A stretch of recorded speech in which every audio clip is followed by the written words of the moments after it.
Vilagarcía foi un dos concellos máis afectados polas fortes choivas que caeron neste luns. Entre as 7:30 e as 9 da mañá rexistráronse unha gran cantidade de precipitacións que provocaron inundacións en numerosas rúas da vila. Se ver todas simultaneamente e en un espacio de tempo moi curto, pois o que ocasionou foi eso, que se anegasen, un número bastante importante de rúas e que tivesen que ser incluso cortadas algunha delas.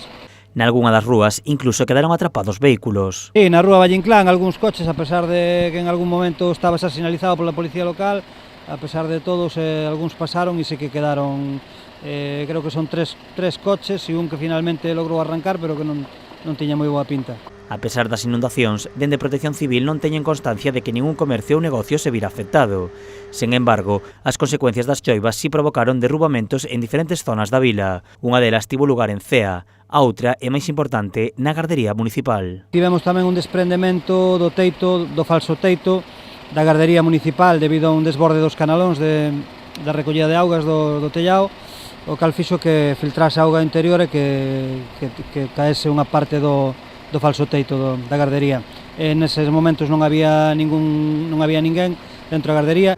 Tamén se rexistrou un pequeno derrubamento nun dos edificios da rúa Edelmiro Trillo preto do mediodía. Sí, neste caso un desprendemento na cornisa deste edificio, a altura do segundo piso, e agora o que se está facendo é revisando que non haxa máis desconchados para que non haxa, para evitar que poida haber desprendementos. De todas formas, me estaba comunicando ahora a presidenta da comunidade que pola tarde xa teña unha empresa para que revise toda a fachada. En ningunha das incidencias houbo que lamentar danos persoais. Ao redor do mediodía, todas as emerxencias estaban xa solucionadas.